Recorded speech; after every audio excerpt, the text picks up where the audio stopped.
Se realiza mediante la producción de la Cámara Nacional de la Industria de Radio y Televisión como un servicio de información a los habitantes de nuestro país con el propósito de participar activamente en el desarrollo de México.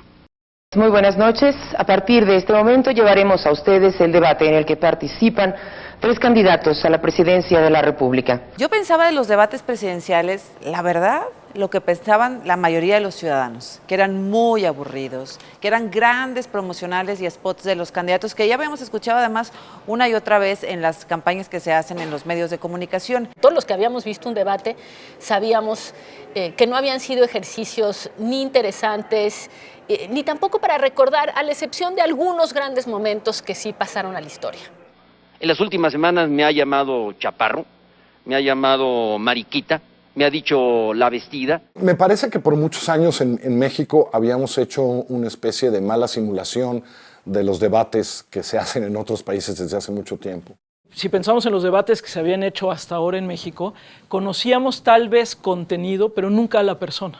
Es decir, estaban cuidados de tal manera que jamás podías saber cómo era esa persona, qué carácter, cómo reaccionaba, porque todo estaba muy cuidado.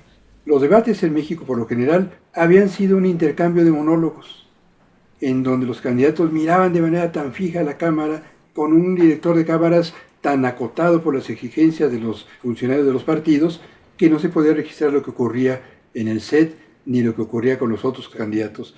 Los debates presidenciales de 2018 son debates que rompen radicalmente con el modo y con las inercias que habían venido decantándose durante prácticamente 2 décadas. Debates estáticos, donde las reglas eran reglas absolutamente predeterminadas y por ende se convertían en una especie, digamos, de ejercicio al que la audiencia ya sabía qué esperar.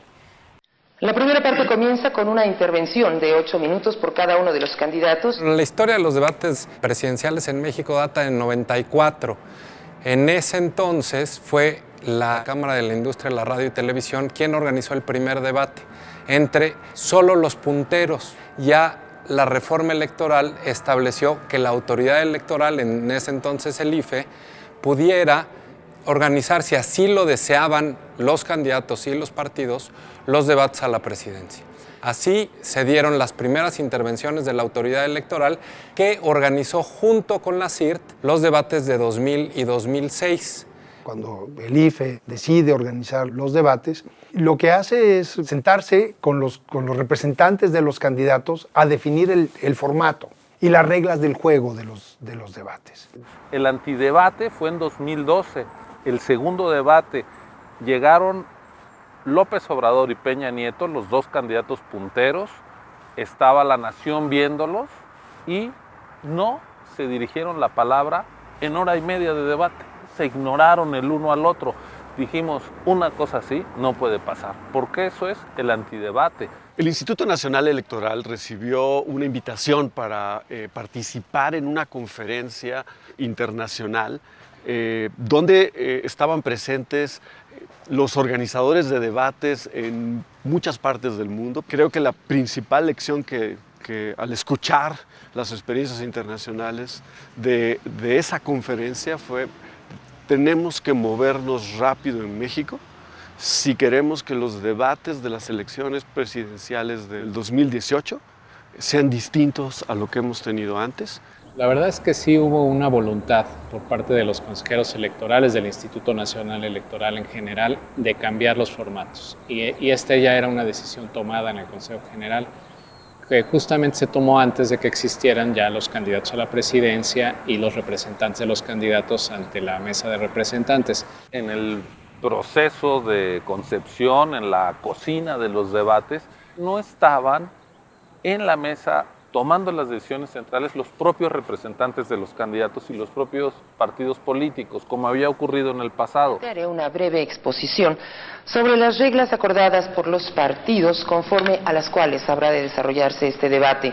Las reglas del debate acordadas por los candidatos son las siguientes. Las decisiones las tomamos los consejeros y luego había una mesa de representantes de los candidatos y con los partidos donde comunicábamos cuestiones técnicas. Era una mesa más para intercambiar información y tener afinada la logística que para que nos autorizaran qué íbamos a hacer. Yo sentía que el INE ya tenía todo armado y que esas mesas eran un poco para que sintiéramos que nos habían incluido y que podíamos participar. Lo cual no está mal, porque finalmente la autoridad tiene que de pronto poner reglas y los candidatos jugar con esas reglas que pone el INE. Se trata de que sea algo interesante para los ciudadanos, no algo que sea cómodo para los candidatos. Ciertamente, algunas decisiones que el INE ya había tomado de antemano, hubiéramos preferido que se consensaran más con los representantes. Creo que no es tanto que les hayamos quitado, digamos, el protagonismo a los partidos políticos y a los candidatos, sino que sí lo que queríamos es que se sumaran a ciertas directrices que nosotros habíamos determinado principalmente para poder cambiar los formatos del debate. Al principio yo creo que se tomó con un poco de mal humor la escaleta, ¿no? Porque sí se antojaba compleja, pero mucho más para el que iba a estar enfrente. Ese es el primer bloque, es el de la comunicación. Pero tú no puedes empezar el debate con una réplica. Con una revelación, con una réplica. Estás fuerte un poco, me explico. Los representantes y las representantes de los partidos y de los candidatos establecían y buscaban reglas que fueran más o menos rígidas. Y yo me acuerdo de, en los ensayos, algunos de los candidatos a la presidencia de la República que decían: oye, INE, ¿pero por qué haces estas reglas tan duras? Hay que entender una cosa, los representantes de los candidatos no representan a los ciudadanos, representan al candidato en el debate y obviamente quieren que su candidato esté cómodo y haga un buen papel. Lo que la autoridad tiene que hacer es garantizar que el ciudadano esté informado y que este ejercicio no se vuelva en una simulación donde van, leen alguna tarjeta, proporcionan algún dato, presentan alguna propuesta y ya. Escuchemos ahora el mensaje inicial de los aspirantes. Les reitero que cuentan con 2 minutos. Una de las principales modificaciones que se hicieron en los debates presidenciales de 2018 fue el papel que jugaba la moderación en la celebración de los debates. Lo que se buscó es que fuera una moderación activa, romper con una inercia del moderador o la moderadora simplemente como un maestro de ceremonias, como un tomador de tiempo o dador de la palabra. Tiene la palabra, tiene el uso de la palabra. Tiene la palabra. Y tiene la palabra. Adelante. Aunque había un consenso en eso, en principio, cuando ya teníamos que aterrizarlo en un formato concreto, siempre hubo mucha resistencia.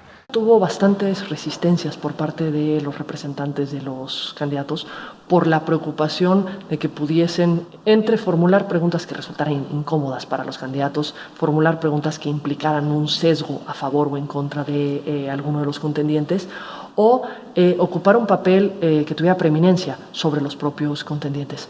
Los partidos y también las propias empresas de repente forcejearon un poco con la autoridad electoral para poder hacer prevalecer algunos nombres. Nosotros en esa materia fuimos inflexibles, colocamos una propuesta de nombres que nos parecían las mejores para que condujeran cada una de las 3 modalidades de debate que tuvimos. Teníamos que partir de que sería un evento televisado, por lo que era importante que quienes llevaran a cabo la función de la moderación tuvieran experiencia en la función televisiva.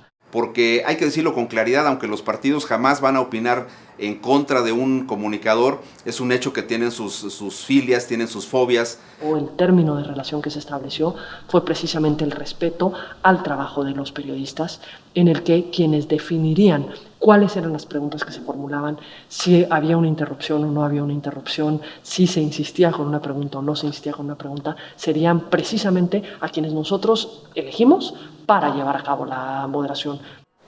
Cuando me hablaron para invitarme al primer debate, la verdad es que sí pensé que era pues, como una invitación bastante riesgosa, pero dos razones, la verdad, me convencieron. Una, me pareció que era una obligación como si me hubiera tocado ser insaculada para una casilla. Y la otra, esta voluntad de establecer un precedente y de tratar de hacer una serie de debates que efectivamente cambiaran esa mala costumbre que teníamos de que no hubiera realmente un debate entre los candidatos a la elección presidencial.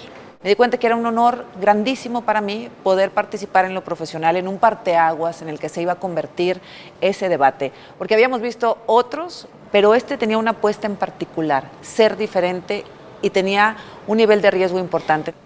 La verdad es que primero tuve dudas porque nunca he sido muy fanático de los debates que ha habido con anterioridad en nuestro país, pero pensé que era una responsabilidad, que estábamos hablando de una elección crucial para el futuro de nuestro país, por eso decidí aceptar. El poder representar a la comunidad mexicana en Estados Unidos en el segundo debate presidencial. Recibir la invitación formal fue un momento culminante de mi carrera, no solamente porque es un absoluto privilegio el hecho mismo de moderar un debate presidencial, sino porque, pues con toda franqueza, para mí los debates siempre han sido una pasión. Yo creo que todos los que participamos en los 3 debates nos sentíamos profundamente honrados de participar en este cambio histórico, en cómo las ideas, los argumentos, la competencia política y democrática en México iba a adquirir una dimensión completamente distinta a la que había tenido hasta entonces. Cuando me invitaron estaba claro que se quería hacer un debate de verdad, es decir, donde las preguntas eran mucho más abiertas, donde teníamos oportunidad de confrontarlos, no nosotros, sino de provocar de alguna manera que ellos discutieran. Primero, la verdad es que sí te entra, por un lado, gusto y por otro lado, un terror espantoso. Porque la verdad es que sí, es un enorme gusto porque es una responsabilidad maravillosa, pero es un vacío en el estómago porque si de repente dices, bueno, aquí todo puede ir bien o todo puede ir mal. Llegué con el enorme entusiasmo de abrir temas que no necesariamente eran los más vistosos, los más atractivos, los más llamativos, pero eran temas de fondo. Sí hubo un momento en el primer debate en el que el representante, el candidato independiente, pedía que no se nombrara a uno de los moderadores por alguna publicación que tuvo en torno al tema de su registro. Cuando Jaime Rodríguez Calderón o sus representantes ante el INE pidieron que se me excluyera del debate, yo lo que pensé es, yo no pedí ser moderador, pero ya que acepté ser moderador, no me voy a retirar por miedo a uno de los candidatos. En ninguno de los 3 debates, con ninguno de los moderadores, hubo algún tipo de influencia en la interacción por ninguno de los posicionamientos políticos, ni que hayan hecho en sus espacios noticiosos cada uno de los moderadores.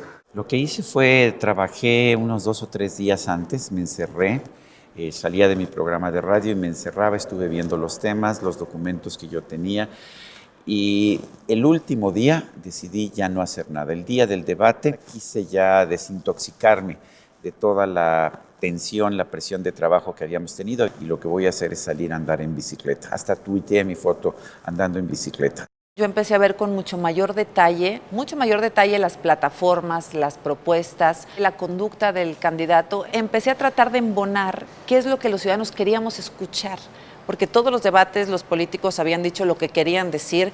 Hice apuntes mentales de las cosas que yo quisiera, si no preguntar, porque los temas iban a ser distintos, la manera como yo quisiera, digamos, abordar el intercambio con los candidatos. Estudié el formato, que era un formato innovador, diferente a lo que había yo visto antes, y también complicado.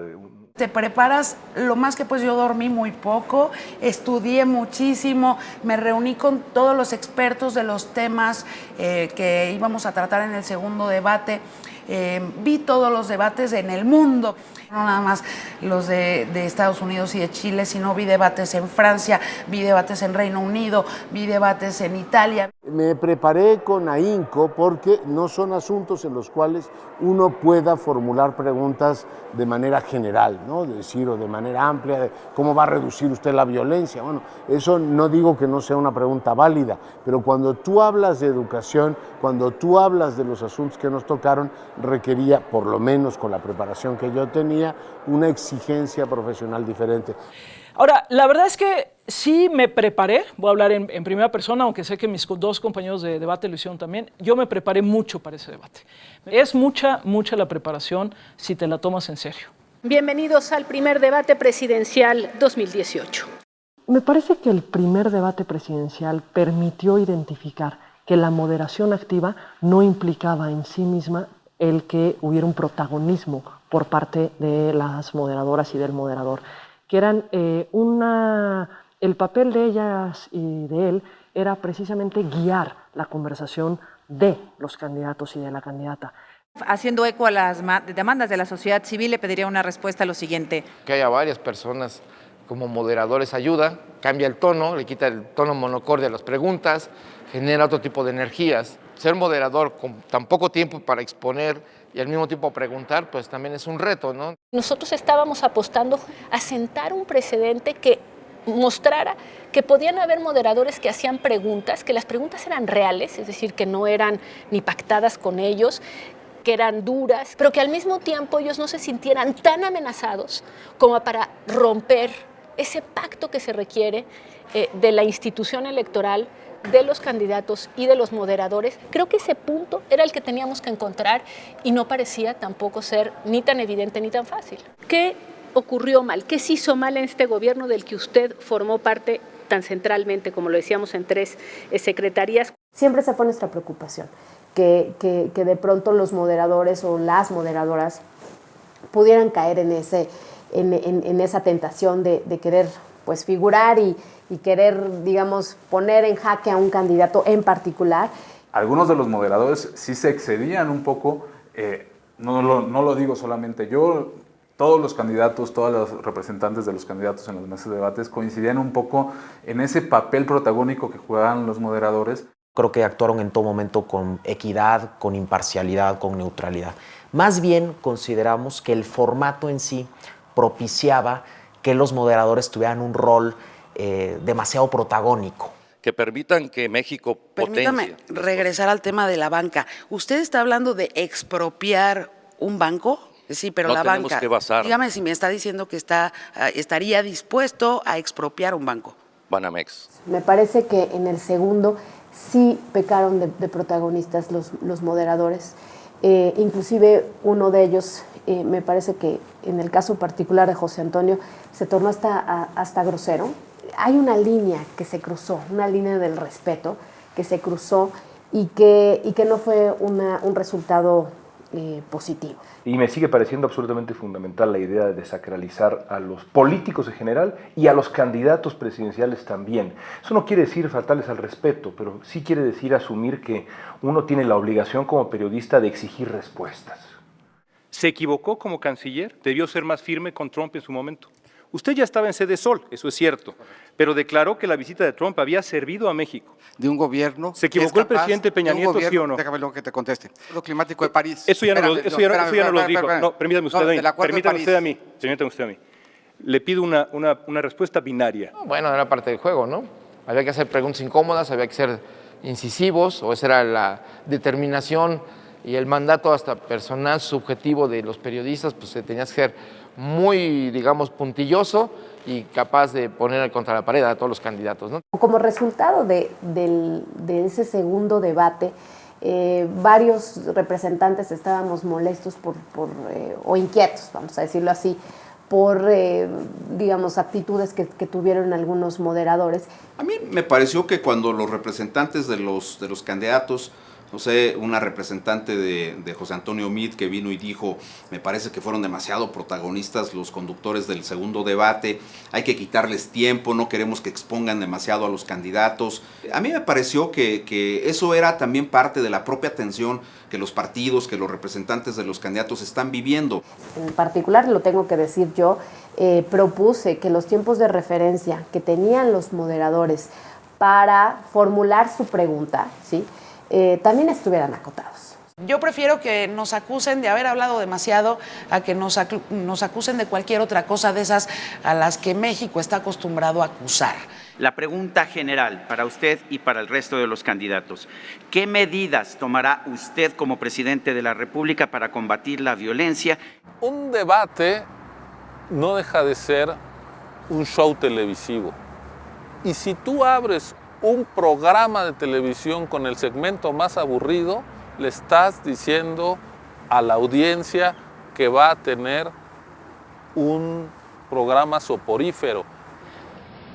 Tiene el uso de la palabra durante 8 minutos el candidato del Partido Revolucionario Institucional. Había que entrar con cierta adrenalina, con exigencia directa a los candidatos, que no llegaran ellos ya con el speech que traían sembrado de antemano. Sin impuestos, solo con ahorros. ¿Por qué no me dice entonces dónde están esos ahorros? Yo creo que nuestra labor era tratar de que ellos confrontaran sus ideas, de hacer preguntas para que argumentaran y después poner las mismas preguntas enfrente de los demás. Nuestro papel era acotarlos porque había un tiempo definido, queríamos respuestas lo más concretas y claras posibles. Nuestro papel no era de confrontación, era de puntualización. Va a tener tiempo de continuar, se le acabó el primer minuto, pero tiene 2 minutos y medio, candidato. Yo no buscaba cómo iba a demoler a alguno de los candidatos. Yo hubiera sentido que esa no era mi función, no exhibir ni no destruir, no es la forma en que yo hago periodismo, pero sí traté de hacer las mejores preguntas para cada candidato. Nunca me propuse hacer tropezar a nadie. El objetivo era que efectivamente los sacáramos, o por lo menos así lo veía yo, cómo sacarlos de ese discurso perfectamente planeado y estructurado que evidentemente sus equipos habían preparado para las preguntas más obvias.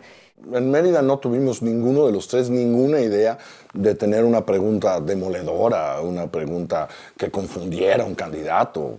Sí teníamos la intención de que le entraran en los temas asignados a nuestro debate a cosas que creíamos no suficientemente explicadas. A ver, lo único que sabe Andrés Manuel es destruir empleo. Déjeme, nada más para no perder el hilo, porque en verdad nos insistieron mucho de contestaran las preguntas que les tenían, una muy concreta. Nuestra obligación en esos debates era obtener respuestas para el electorado mexicano, las decenas de millones de mexicanos que nos veían, y yo siempre preferiré que me critiquen por interrumpir políticos a que me critiquen por dejarlos hablar de más.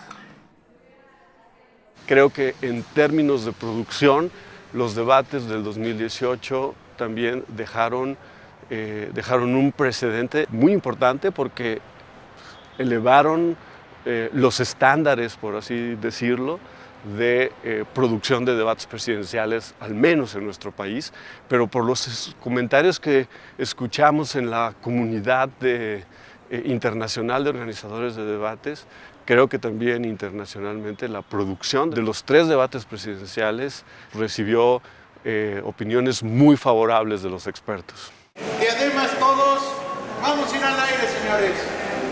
Un debate presidencial es siempre un acto cívico, pero no por ser un acto cívico pierde la importancia audiovisual. Pero la televisión, la producción de televisión es cara. ¿Por qué es cara? Hay que hacer mucha inversión. Las cámaras no son baratas, la iluminación no es barata, el audio no es barato, las locaciones no son baratas. Uno no puede olvidar que para que un debate presidencial genere también un impacto, la forma tiene que acompañar al fondo. Sí fue un reto, porque además teníamos que hacerlo con nuestros propios recursos. Era lo único que garantizaba la imparcialidad de los debates. No hay mejor inversión que abrir las audiencias a la política. Eso no tiene costo. Hay que invertir todo lo que se quiera.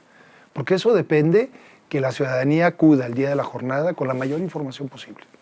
Cuando se da la posibilidad de producir los debates me interesó muchísimo, ya que yo siempre he pensado que el debate es una parte fundamental de la democracia e incluso un ejercicio fundamental para enriquecer las ideas. Era un anhelo para mí y todo el equipo de producción llegar a poner nuestros conocimientos al servicio de nuestro país. En Chile comenzamos a planificar los debates presidenciales con 6 meses de anticipación. Tenemos una ventaja. Al ser una asociación gremial de canales de televisión, los organizadores contamos con la experiencia, contamos con los equipos, contamos con la infraestructura para poder hacer un programa de televisión que finalmente es el debate presidencial. In the United States, we have usually 6 months to prepare our production. We're able to do it fairly quickly because we use the same set in all 4 of our debates. De la manera que se dieron las cosas, no tan solo teníamos una cuarta parte del tiempo que normalmente se requiere para preparar un debate, sino que teníamos 3 debates en 3 extremos de la República Mexicana, en 3 recintos súper complicados. Queríamos que el espacio no fuera algo tan frío y sin personalidad como podía ser un estudio de televisión, sino trasladarlo al Palacio de Minería, que nos vincula más con nuestro país, es un espacio de la universidad. Entonces era importante que se ubicara el lugar. Creo que lo más complicado era como llegar a un recinto histórico tan importante y montar un foro de televisión sin tocar absolutamente nada. Usamos un andamiaje con un contrapeso de 5,000 kilos, usando los mismos principios de un puente colgante, y entonces volamos la parrilla y así no tuvimos ningún soporte. Para el debate de minería, la propuesta gráfica se basó en la estructura del recinto, en deconstruirlo y hacer que se formara otra vez, ¿no? O sea, era como parte durante todo el debate, que las líneas que formaban parte de la imagen formaran el recinto y eso representaba a la vez como la formación de la democracia. Oye, ¿qué van a hacer si llueve, Doing a television production in a live venue makes things more difficult because you have more things that can cause problems like power going out and lighting being a problem, helicopters going by or planes flying by or thunder and lightning or something. Unos minutos antes de que llegaran los candidatos presidenciales, nosotros, los consejeros, fuimos al set a saludar a los 3 conductores y en ese momento el cielo se abrió y empezó a llover como no había llovido en todo el año y parecía que los truenos estaban reventando, ¿no?, justo arriba del Palacio de Minería. Y creo que es una buena anécdota para ilustrar, digamos así, la complejidad del desafío logístico que significó hacer el primer debate allí. Por la complejidad de lo que se planteó, 16 cámaras, equipo por todos lados, pantallas de LED de ambos lados, no se tuvo suficiente tiempo para tener listo el set y lista la unidad móvil hasta 15 minutos antes de que llegaran los moderadores para su primer ensayo. Como eres un escenario, pues digamos, fuera de un estudio de televisión, técnicamente es más complicado. ¿Qué hacemos si llueve y se escucha? ¿Qué hacemos si tiembla y tenemos que irnos? ¿Qué hacemos si pasan 20 cosas? Entonces empezamos a hacer muchos escenarios. O sea, si él tenía nosotros estamos seguras de lo que estamos apuntando aquí. Y si ustedes se equivocan, yo me voy a seguir. El formato era sumamente complicado y nunca lo habíamos podido ensayar. Entonces fue un desastre. De veras fue un desastre. Yo sentía que, bueno, que con más ensayos y más práctica lo íbamos a poder arreglar. A ver, los ensayos fueron para mí cruciales. Cuando empezamos el primer ensayo para el primer debate el viernes, me pareció que la situación era un desastre. Yo dije, no sé cómo vamos a hacer para que de aquí al domingo esto esté funcionando. Y ese es tu cue para la cortinilla. ¿Te parece bien? Por eso. Entonces, si quieres que lo diga, porque es lo que te estoy preguntando, me dices que hay una... Yo después del primer ensayo, la verdad es que salí y dije, ¿en qué me metí? Porque esto vamos a hacer un ridículo nacional, porque todo salió mal ese día, salía mal lo que nos tocaba, había dudas fundamentales, básicas, pero bueno, también hay una experiencia en la televisión y es un asunto muy complejo lo que se hizo, muy, muy complejo. Otra vez mañana nos avisan, pues ¿sí? Sí, ojalá no. Bueno, entonces, Denise, ¿me das la palabra otra vez? ¿Cómo no? Pero era además natural. Es el primer debate, lo estás haciendo por primera vez en el Palacio de Minería. Ya prácticamente hubiera sido un milagro que no hubiéramos tenido problemas. ¿Pero qué sí hicimos? Bueno, pues nos reunimos en la noche de ese sábado, todos los elementos que estaban ahí participando en la producción, y había que decirle a todos, esto nos tiene que salir de 10 y es importantísimo que todos los que están midiendo el tiempo, los que están en el sonido, la iluminación, las cámaras, los micrófonos, que todo funcionara a la perfección.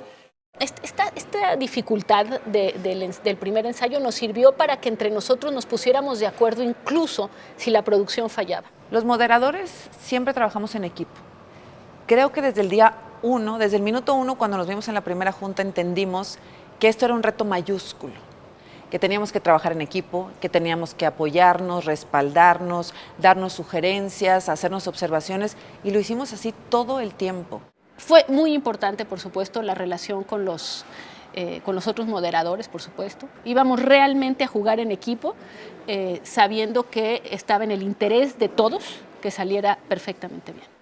Fuimos afinándonos de forma tal que cuando llegó el domingo, realmente sí lo hicimos sin ningún tipo de problema, sin ningún error grave. Gracias, compañeros. Gracias, gracias. Gracias, candidatos. Gracias a todos y que pasen una excelente noche. Todavía recuerdo que así como la música de la entrada de la cortinilla me hacía sentir una aprensión terrible, cuando terminamos el primer debate y empezamos a gritar de felicidad porque lo habíamos logrado.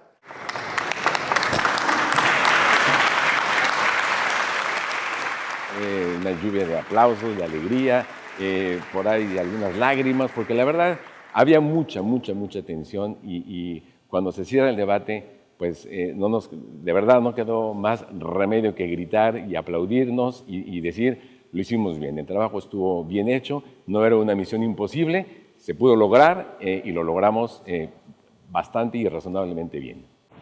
Todos estábamos nerviosos esa noche. Estábamos haciendo una apuesta completamente novedosa. Yo creo que el jolgorio que tuvimos en ese momento, esa sensación de éxito, no fue una sensación solamente de las y los consejeros electorales. Había alrededor de 150, casi 200 invitados en uno de los patios adyacentes al principal, en donde se ubicó el set. De verdad. Para el perfil específico de los intérpretes que se emplearon en los debates, primero que nada se especificó que el requisito para poder participar era que fueran intérpretes certificados, que esos intérpretes tuvieran también acreditaciones en conocimiento político y electoral. Necesitamos mocharle la mano al que robe en el servicio público. Eso no es malo. Países que han salido de esa corrupción lo han hecho. En los debates participamos en el primero 2 personas, en el segundo 4 y en el último 6. Y había una peculiaridad, que los que salieron eran personas sordas. Varios países de primer mundo se sorprendieron al ver intérpretes sordos en un evento tan importante. En ese sentido, aplaudimos mucho que el INE haya permitido también que intérpretes sordos pudieran aparecer en pantalla porque fue algo innovador, algo que a la comunidad sorda le encantó en las redes sociales. Fue algo que aplaudió también. ¿No habla literalmente o sí, candidato? Sí, claro. ¿Mocharle la mano literalmente? Literalmente. 3-2. Buenas noches. Bienvenidos al segundo debate presidencial en la ciudad de Tijuana, Baja California. En el caso de Baja California, pues vimos lugares, vimos auditorios, vimos salones, pero cuando entro al gimnasio del equipo de básquetbol de los Cimarrones de la universidad, dije, este es el lugar. No es lo mismo organizar un debate en un espacio cerrado, controlado, e irnos a la frontera norte en Tijuana, a una universidad. Eso implicó retos muy importantes de logística que coordinamos con el Estado Mayor Presidencial, un cuerpo de élite muy bien entrenado, que sabe cómo manejar estas situaciones, pero también que entendió una cosa muy importante. El INE es una institución ciudadana y no podíamos nosotros rigidizar el ambiente alrededor de los debates para garantizar la seguridad. Nosotros, el Estado Presidencial, tenemos todo un proceso de planeamiento y de protocolos y procedimientos, tal como el proceso de acreditación de los invitados, de los participantes, de cómo controlamos a las masas, tanto participantes que apoyan a los candidatos como los que van a manifestarse, y cómo coordinamos a todos los entes que participan en la seguridad. Participan Ejército, las Fuerzas Armadas, Policía Federal, Policías Estatales, Policías Municipales, Bomberos, Cruz Roja y otras entidades que tienen que ver con el acopio de información. Otra de las preocupaciones mayores, pues recordemos lo que Lomas Taurinas significa para la historia del país. El asesinato en su momento de un candidato a la presidencia de la República en la ciudad de Tijuana. Y además del campus de la Universidad Autónoma de Baja California está a escaso 1,5 kilómetros de Lomas Taurinas. El segundo debate de Tijuana tal vez fue el más complicado de los tres, el de mayor reto para nosotros. En primera instancia tuvimos el antecedente de Lomas Taurinas. El segundo factor importante a considerar ahí es la amplitud del campus. Es un campo muy grande, muy abierto, que absorbió una gran cantidad de efectivos. Tuvimos que llevar alrededor de 320 elementos del Estado Presidencial y de guardias presidenciales. El segundo debate probablemente fue el más complejo de todos en retrospectiva. Es particularmente icónico y simbólico el hecho de que prácticamente en un mismo lugar tuviéramos a distancia de casi un cuarto de siglo, pues dos elementos tan distintos de lo que significa la democracia. Dos elementos completamente colocados en las antípodas. La violencia encarnada en el asesinato de un candidato, por un lado, como la némesis, como lo contrario a la democracia, y por el otro lado, un debate en donde las y los ciudadanos participaban directamente cuestionando a quienes pedían su voto por la presidencia como un ejercicio inédito. La pregunta es, ¿qué dice el plan de acción de ustedes, candidatos?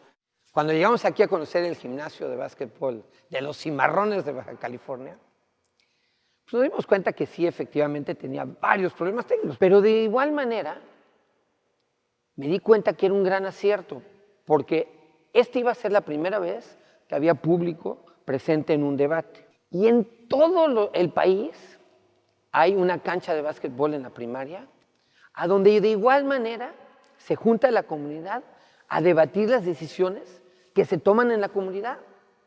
Entonces había una conexión inmediata. El reto escenográfico más importante era crear algo que fuera como, sí, impactante, pero mucho más sencillo, en el sentido de que no chocara con la sencillez que tiene una cancha de básquet. Es decir, intervenir el espacio, pero hasta cierto límite. Dentro de la campaña teníamos problemas principalmente de carácter económico y sabíamos que salvo que pasara algo que cambiara toda la dinámica terminando el primer debate, iba a ser muy difícil continuar hasta el final. En una profunda reflexión y en un ejercicio de responsabilidad, fue que ella decidió finalmente dejar la candidatura y ya no participar en el segundo debate. Lo que ella decía era que los ciudadanos tenían derecho a escuchar a los candidatos entre quienes iban a poder elegir. Y si ella ya no iba a ser una candidata en la boleta, no era justo ocupar de ese tiempo que finalmente los ciudadanos hubieran podido escuchar más a alguno de los demás candidatos presidenciales. Que he tomado la difícil decisión de retirarme de la contienda. Esto nos afectó drásticamente porque a escasos 3 días del segundo debate ya estaban todos los emplazamientos de cámara, ya estaba toda la escenografía. Tuvimos que rediseñar todo, tuvimos que construir más paneles, tuvimos que tapar unos paneles y abrir otros a donde tuvimos que colocar las cámaras. Tijuana tenía una peculiaridad. Baja California es uno de los estados en donde se registra una participación electoral baja, en general, en las elecciones. Entonces, teníamos nosotros, además de ese antecedente, ¿no?, la necesidad de convocar a muchos ciudadanos. Al final se pudo hacer con el apoyo de una empresa que se especializa justamente en la búsqueda idónea de personas para que participaran en el debate, y no el INE en particular, sino que estos profesionales nos ayudaran a ensamblar a este número de personas, 42, para que estuvieran en Tijuana. Esta preocupación sobre los riesgos que había de tener público participativo en donde se iba a realizar el debate, no solamente lo tuvimos nosotros como organizadores. Se acercaron con nosotros los representantes de los candidatos y nos dijeron que ellos también tenían la preocupación, que cómo les garantizábamos que no iba a haber algún incidente, alguna provocación. No hubo un resquemor porque hubiera público presente, más allá de la incertidumbre natural de que estas personas pudieran ser muy conscientes del papel que jugaban, ¿no? Y eso es algo que se comentó mucho en la mesa y todos los representantes coincidíamos, de que había que tomar todas las medidas necesarias para evitar que de repente algún espontáneo pudiera lanzar un grito o un abucheo o un aplauso o cosas de ese estilo. El segundo debate en Tijuana tuvo algunas particularidades donde teníamos que nosotros estar preparados para poder intervenir en caso de que alguna de las personas o bien se enfermara, se exaltara o bien agrediera a alguno de los candidatos.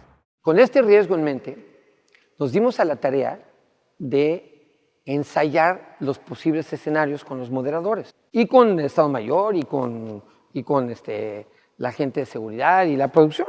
Dimos cuenta, a medida que íbamos ensayando, que había varias cosas que eran incorrectas, o sea, que no estaban pensadas.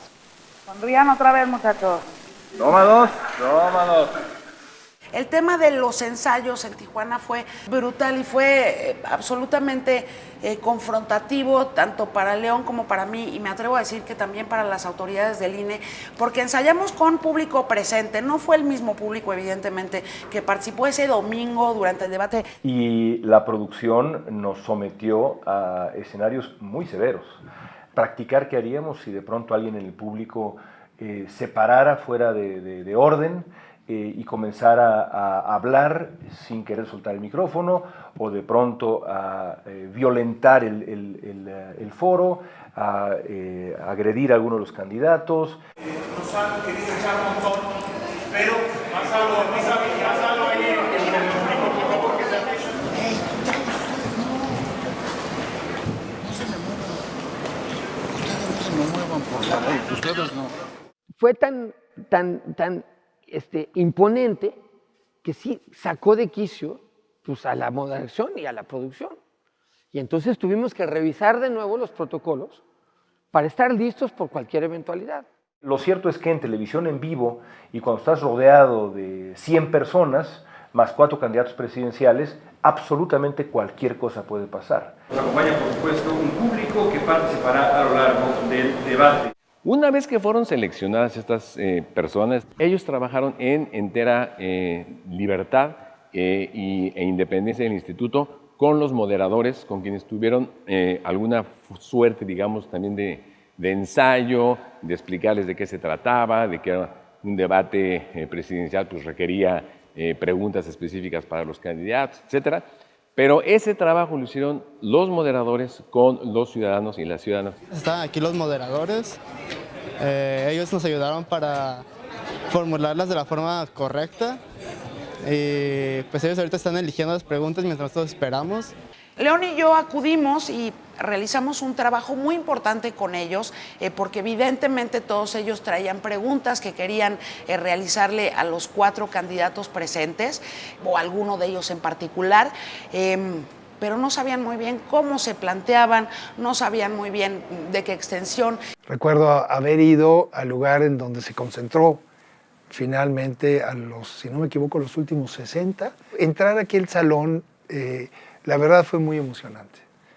¿Por qué? Porque eran ciudadanos de veras, con ganas de participar, y te lo transmitían, porque era una verdadera experiencia ciudadana, de gente que realmente estaba interesada por su país. Yo esta oportunidad la estaba esperando hace mucho tiempo.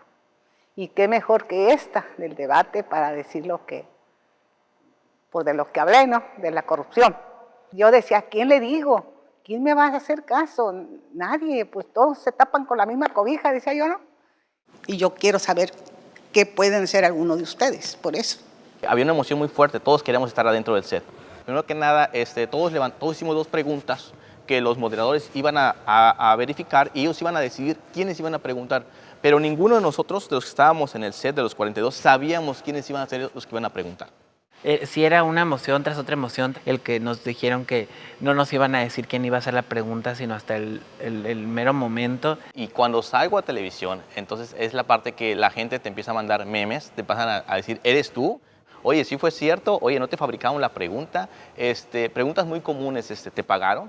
¿Te dijeron qué tienes que hacer? Sí me preguntaron que si me habían pagado. Y luego también me preguntaron que quién me había formulado la pregunta. Le dije, no, es que esa pregunta yo la traía aquí, en mi cabeza, de hace muchos años. A mí también me hicieron esa pregunta, que si a mí me había contratado algún partido político para poder estar aquí. A la población en la cual me desenvuelvo, pues no es tan común que seamos tan tomadas en cuenta, y la verdad fue una experiencia bastante grata.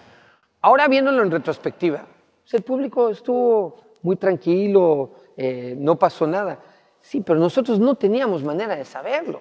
Había un nerviosismo antes de ese debate que era colectivo.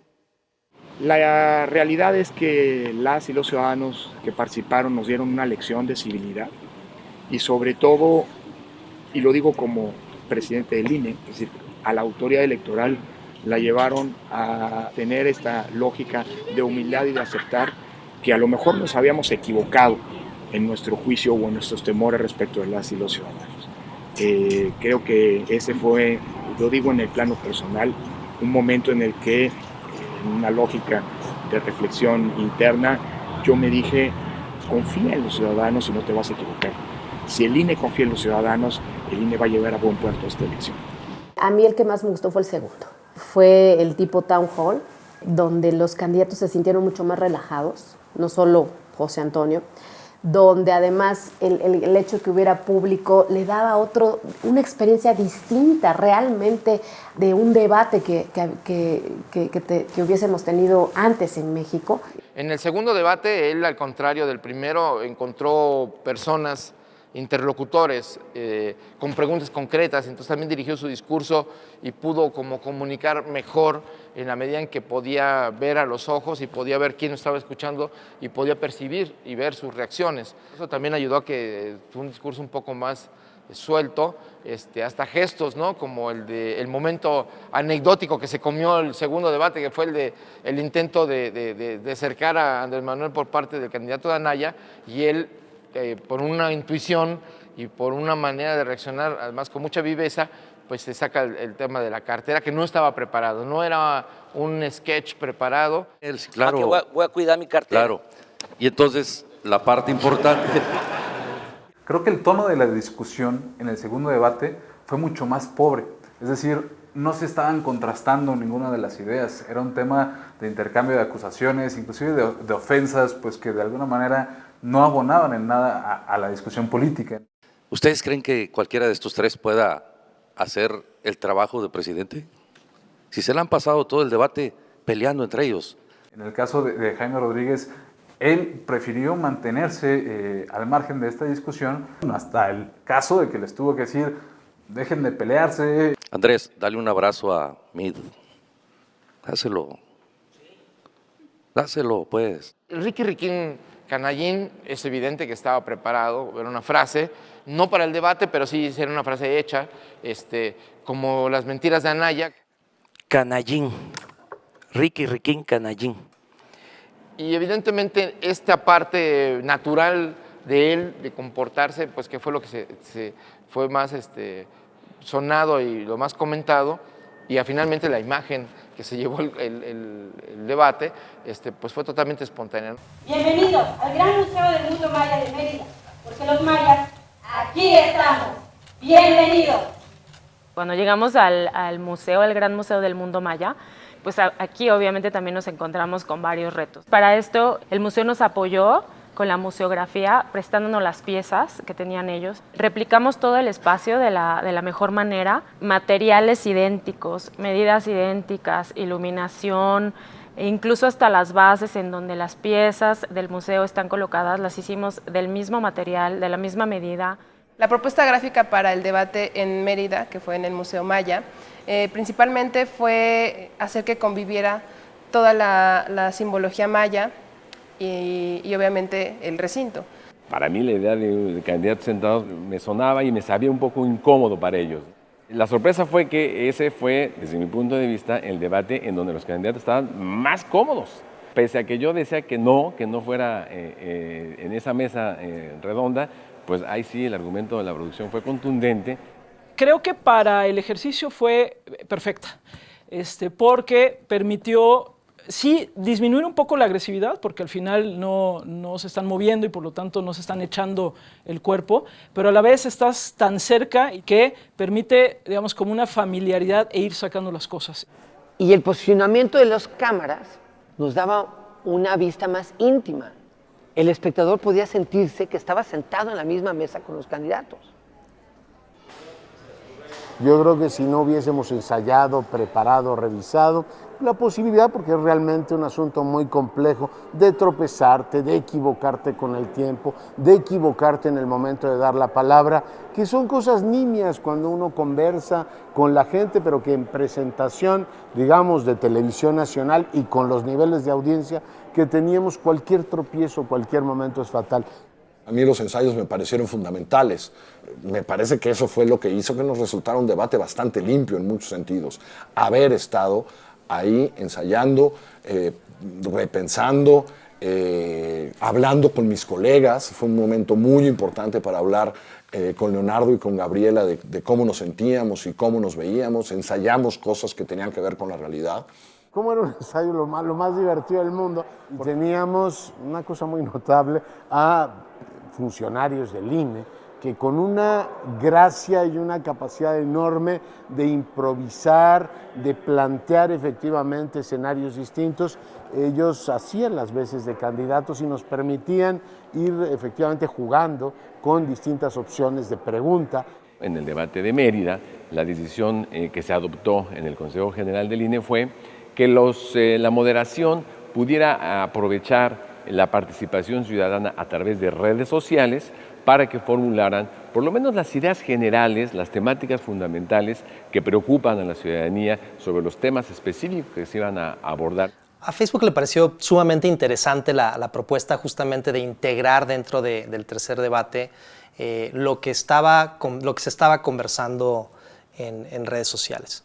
Y vino muy bien con un ejercicio que ya habíamos estado haciendo, digamos, incluso 90 días antes del día de la elección, que era justamente ir midiendo cuáles eran las temáticas sobre las cuales la gente estaba conversando más. De cara a ese proceso, asesoramos al Instituto Nacional Electoral de cómo hacer una convocatoria dinámica a la ciudadanía. Y por eso lanzaron un tuit invitando a la ciudadanía a mandar preguntas, incluso facilitamos una plataforma para que los usuarios a través de ese mismo tuit pudieran inmediatamente mandar preguntas bien formuladas, y el éxito se notó. Más del 90% de las preguntas que recibió el instituto para el tercer debate provinieron de Twitter. ¿Tú para qué es? ¿Quién más va a barrer?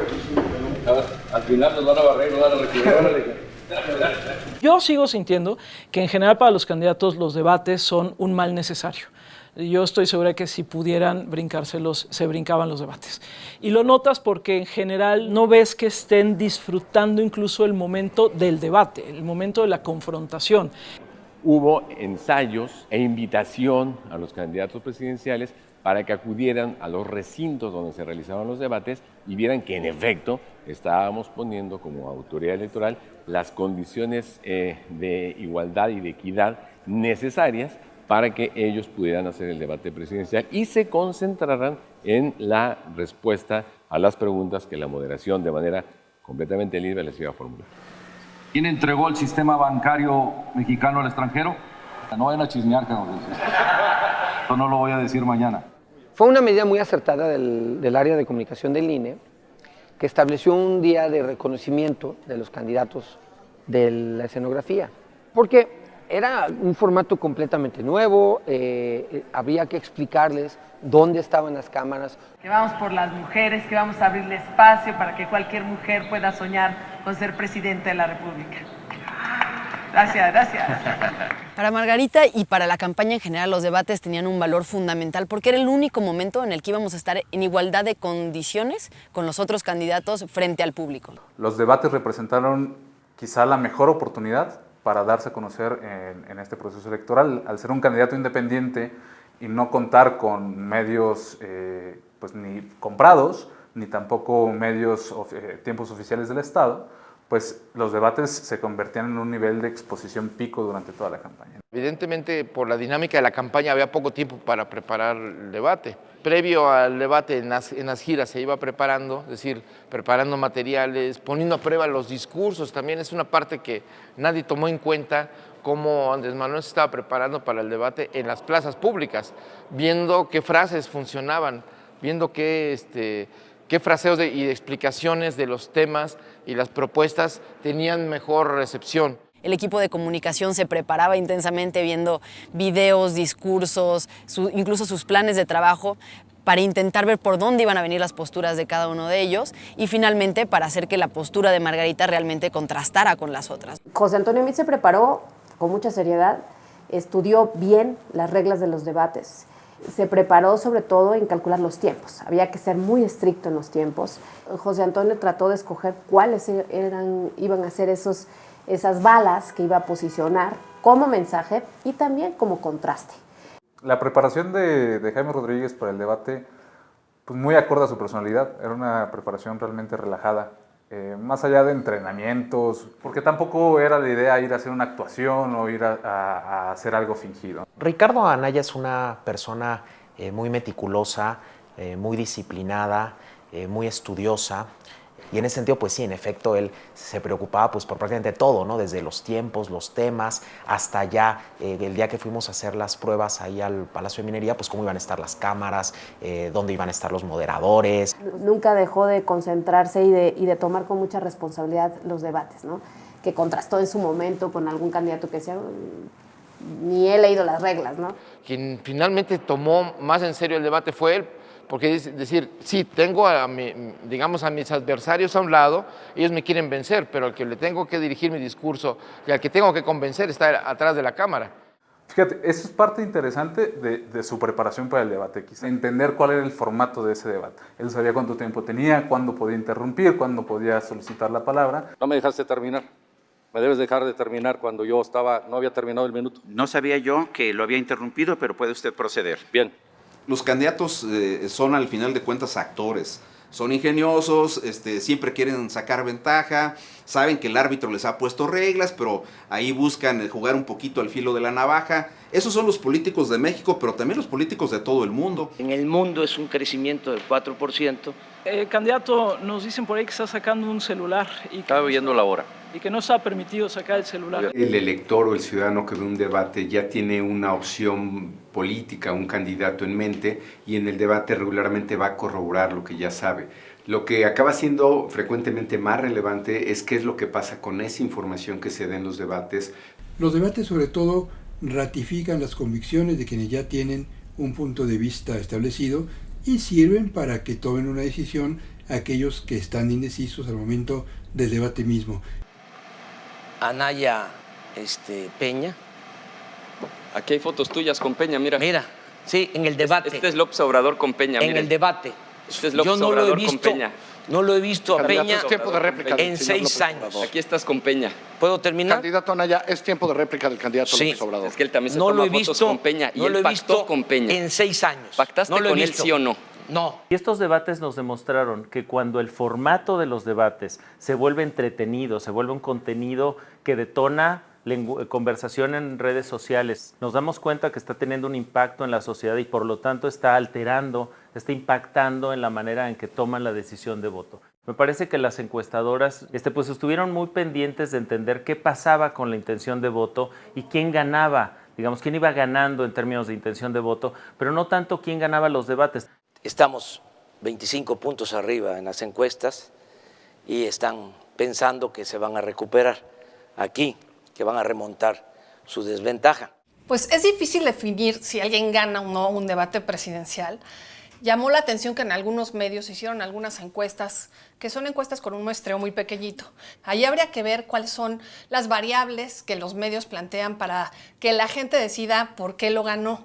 Creo que tiene que ver con cómo articulan los candidatos, con qué preguntas están mejor resueltas y cómo debaten unos contra otros. Es una novedad en México que más de 20 millones de personas en las distintas plataformas, televisión, radio, digital, etcétera, hayan seguido los debates de manera sistemática. Fue una sorpresa. Nos ilustró y nos quitó a quienes hacemos estrategia política esa prenoción de que los debates no movían la aguja, no eran importantes y dos, muy poca gente los veía. Cuando Nielsen y Ibope dice este debate tuvo casi 14 millones de televidentes, están hablando de televidentes en ese universo de 28 ciudades. Si yo considerara en un ejercicio que tiene algo de discrecionalidad que en el resto del país el debate fue visto en la misma proporción de televidentes que en donde sí fue medido, entonces podría suponer que en esas ciudades hubo otros 15 millones de televidentes. Es decir, no fueron 13.7 como dijeron estas empresas, sino poco más de 28 millones.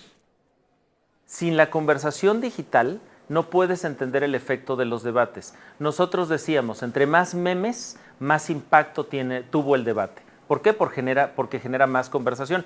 Las cifras nos dicen que hay mucha gente que sigue viendo el debate a través de la televisión, pero hoy en día tenemos una enorme cantidad, en el caso de Facebook hay 84 millones de mexicanos que están entrando a Facebook y muchos de ellos utilizan Facebook para informarse. Y eso nos dio la primera noche del primer debate, 4.5 millones de personas viendo el debate en tiempo real, conversando el debate en tiempo real.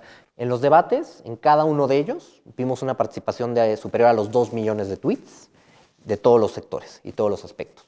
Por ahí nosotros que estudiamos mucho a las audiencias de los debates desde un punto de vista cualitativo, encontramos muchos jóvenes que decían que veían los debates para poder entender los memes. Si ese es un detonador para que las y los jóvenes se conecten con los debates, qué buena noticia.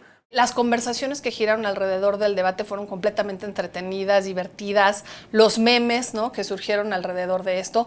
Y yo sí creo que transformó la conversación entre los jóvenes sobre lo que es la política. Al inicio de la campaña, los jóvenes lideraron la conversación, eran los que más hablaban de la campaña. Este tema de que había apatía en el proceso electoral y sobre todo en los jóvenes es totalmente falso. De las personas que se conectan en México a hablar diariamente en Facebook, 2 de cada 3 personas que están en de este universo hablaron de elecciones. 5 momentos donde más interacciones sobre elecciones hubo en México, 3 de ellos fueron justamente los de los debates. El volumen de la conversación que se dio en la elección ha sido los más altos que hemos visto en Twitter México. Tan solo en el proceso electoral se dieron 37 millones de tweets. Sin duda fue la conversación pública más relevante, con una alta participación y de todos los sectores y de todas las demografías. Abrazos, no balazos. Son unos hipócritas. Ricky, Ricky, canallín, dale un abrazo, dáselo, pues. No sé si los debates lograron que conociera mejor la gente a los candidatos, pero sí creo que mostraron y dieron información, dieron indicios que sirvieron para formar una opinión en la ciudadanía. ¿Para qué son los debates entonces? Pues para generar una conversación, para poder profundizar sobre las propuestas de los candidatos, para poder comparar a unos con otros y para poder medir además qué tan resistentes son a estar expuestos a la crítica de sus propios oponentes, ¿no?, y al ojo de los ciudadanos en una conversación mucho más cotidiana. Hay que decirlo, hubo un salto cualitativo impresionante. Pero ¿qué podríamos esperar? Pues un poquito de más agilidad y un poquito de más duelo de proyectos políticos. Sí hubo un avance, pero creo que falta todavía más. Creo que la prueba del éxito pues reside en el hecho de que sí hay una discusión respecto de cuál gustó más, de cuál es más pertinente, de qué conductor tuvo un mejor desempeño, pero nadie, hasta donde yo he escuchado, ha señalado que los debates del pasado son mejores que los debates de 2018. Yo creo que el cambio de formato en el INE fue muy afortunado porque el elector no solamente decide sobre propuestas formales de política pública o cualquier otra propuesta. Al final, los debates también son una prueba de carácter. Yo creo que ese es el tipo de ejercicios que México necesita para fortalecer esta democracia que a tantos mexicanos tanto trabajo les ha costado ir construyendo durante décadas. Yo creo que ellos tienen que aprender a exponerse un poco, a tenerse un poco de confianza y a saber que los periodistas tampoco pretendemos ni destruirlos ni acabarlos, sino sí conseguir que se dé un momento inolvidable para ellos, pero sobre todo para quienes están viendo, que les permita hacerse una idea clara de por qué realmente esas personas merecen ser el presidente de este país. Creo que las imágenes como fueron proyectadas, la prontitud con que las cámaras enfocaban los momentos importantes de las expresiones de los candidatos, que nos dejaron ver eso que queríamos cuando alguien estaba interpelando en sus discursos, en sus intervenciones a los demás. Eso se hizo, yo diría también, no solamente con un gran trabajo de carácter técnico, sino con inteligencia, con fineza, pero sobre todo con un gran sentido de responsabilidad y con profesionalismo. Cambiaría algunas cosas, pero en general yo felicito al equipo por el riesgo que significaba también para la autoridad electoral, para los candidatos, para los partidos, dar un paso como este. Pero creo que fue un paso fundamental, a tiempo, necesario, y hacia adelante tenemos que hacerlo mejor. Yo lo primero que haría si fuera el INE es convencerme, lo que hicimos está bien. Es un avance enorme. Entonces vamos a trabajar sobre lo que construimos. No hay que inventar todo de nuevo, eso es lo principal. Porque cuando a veces llegan nuevas administraciones, nuevos gobiernos, quieren inventar todo lo que se ha hecho en el pasado. Lo primero es no inventemos el hilo negro. Esto estuvo bastante bien. Vimos un avance cuántico en términos de lo que es la deliberación pública. Los 3 debates creo que fueron una de las grandes páginas, efectivamente, de este proceso electoral, que en muchos sentidos es un proceso electoral histórico. Un punto de avance sería eliminar incluso más las reglas de la moderación, dar mayor libertad para el desarrollo de la moderación, para buscar que el formato mismo permitiera más discusión entre los contendientes y más preguntas específicas a cada uno de los contendientes. Y creo que específicamente el segundo de los debates es un formato que podríamos buscar favorecer más, es decir, aprovechar más la participación ciudadana. Sí creo también que lo que se hizo este año pues no debe tener marcha atrás. Creo que no la va a tener, porque creo que los partidos políticos aprendieron a no tener miedo, a que no pasa nada. Ninguno de los candidatos en contienda podrá argumentar que un debate lo hizo perder. Ninguno. Afortunadamente, el INE decidió apostar por abrir nuevos formatos más interactivos, incluyendo público, otro tipo de dinámicas, debates de preguntas directas. Hay mucho que aprender, tanto de los comunicadores como de los políticos, pero creo que se va por un buen camino. Yo creo que lo que ocurrió en esta campaña electoral nos marca un camino que hay que seguir. Yo creo que hay que transitar por ese camino, es decir, hay que buscar debates más flexibles, hay que buscar debates más participativos, menos rígidos, más dinámicos, que permitan un mayor intercambio. Yo creo que ese es el camino. El formato no te garantiza la calidad del debate. La calidad de un debate depende en un 90% o 95% de las cualidades intelectuales de los contendientes, de los políticos, de los candidatos. No hay debate político de calidad sin políticos de calidad. I thought for the first time doing a presidential debate here, there were times when I thought INE was taking on too much, that the formats were too complicated for the moderators and for the candidates, that a simpler format where you get the candidates' answers and you probe them if you think you need to, would have been easier and safer to do. Having been involved and watched the presidential debates that were done here, I have to say it was really excellent. The formats gave the people an opportunity to hear what the candidates' positions were on various issues. Certainly, from a television production point of view, it was fantastic. I thought the sets were beautiful, camera shots were great, so I thought it was fantastic. And it really is a great model of how to do debates for us in the Western Hemisphere. El plan del INE incluyó cambios grandes y representó un salto enorme, un plan bien ambicioso para mejorar sus debates. Hacer este tipo de cambio sería complicado para cualquier país. Entonces estamos muy preocupados que iban a intentar de hacer mucho en poco tiempo.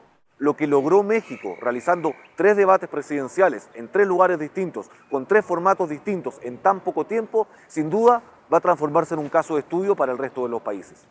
Asumieron un reto enorme y hicieron cambios en términos de formato, de producción, que normalmente requería, según mi experiencia, décadas, incluyendo en mi propio país, de hacer este tipo de cambio y mejoramientos. A Gabriel Cuadri le quedan 3 minutos con 18 segundos. A Enrique Peña Nieto, le recuerdo, Enrique, que usted cierre este bloque. Mirar la realización de los debates del año 2012 versus lo que hicieron en esta oportunidad es un salto cualitativo enorme y sin duda es un punto de partida.